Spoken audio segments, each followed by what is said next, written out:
hoa vương có sen đôi tà thẹn thùng duyên nhúc ngắm lụa là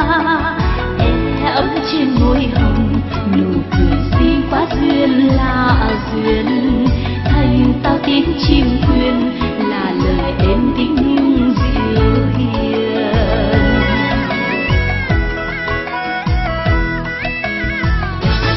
mộng mơ như ngàn lời thơ quê hương là dáng hình em bay bay áo dài trong gió thướt tha trong nắng màu hoa trường đã tan áo mưa đi về áo xuân xa với hồi hè mai này nâng bước áo hồng gần xa thướt tha áo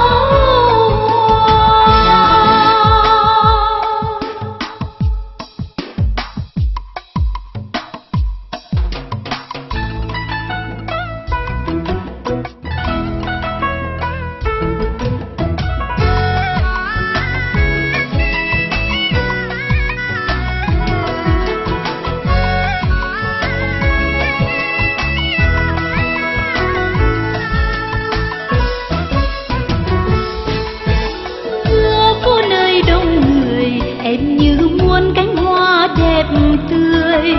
thêm sát hương cho đời và điểm tô cuộc sống bao người ấm trên môi hồng